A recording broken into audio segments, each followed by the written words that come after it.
Hello everyone, welcome back to Tutorial Millennial channel. In this video, I'm going to show you how to choose how many days to view. Now let's get started.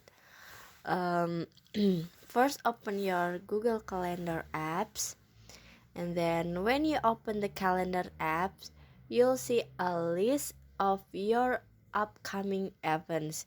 You can switch view to see your whole day or multiple days. So just click three lights icon at the top, this one, click on it and then in here you can choose a view like a schedule, month. This is the schedule, month, to see all your events, goals, and remember in a list that's broken off by day. Choose a schedule, and then how choose how many days to view.